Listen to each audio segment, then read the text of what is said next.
The first rule, or the first belief, is that God is real.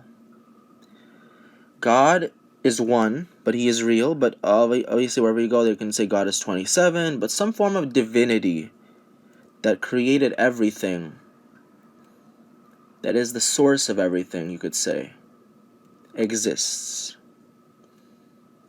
Some form of divinity, God, creator, force, source exists that we all were created by. That's the first principle. Something bigger than yourself exists. All right. The second principle is life never ends or stops. In other words, there's afterlife beyond the death of the body. This is also a belief that is very, very well known, and it's true. We are souls. There is life after death. And the reason why there's life after death ties back to the first principle of there is a God, because God created everything. There is a God implies that he created everything. We're the world, God is the one who created all this. And he created many worlds and many heavens and many dimensions that our souls will either hang out there or live or enjoy themselves. It really depends on where you're at, what your current situation is. But the idea is that, our souls are eternal. So the second principle is that life never ends or stops. Life simply keeps going. It's in the nature of the soul. It's the nature of the world. There's so many worlds. There's so many places the soul could be. Life never ends or stops. All right. That's the second principle.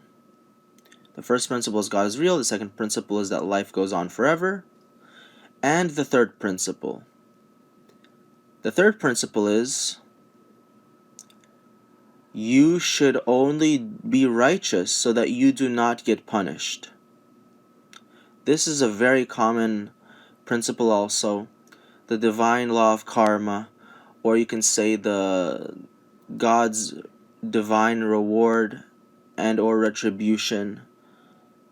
God is clear, or at least the people are clear who write these scriptures, that there is in fact some form of energetic exchange that happens with every happening.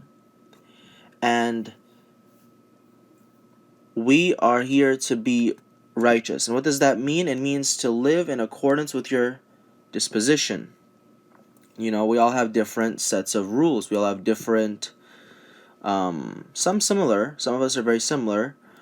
But you can't tell me the divine permission of a tiger is the same as a human being. A tiger doesn't know what it's doing. It can walk into a city, rip some people apart. It's a tiger. But if a person were to do that to fellow people, that would be wrong. So the divine duty or the way of life for every being, individual, is for that individual based on its own natural predisposition. But yes, there is, of course, a divine justice system that plays not only in a mystical way, but like in a very practical spiritual gravity kind of way.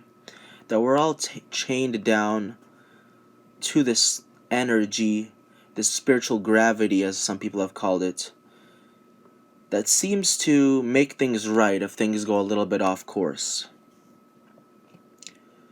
And that is the three beliefs. Also, you don't want to do wrong to not get punished by the society, like the law.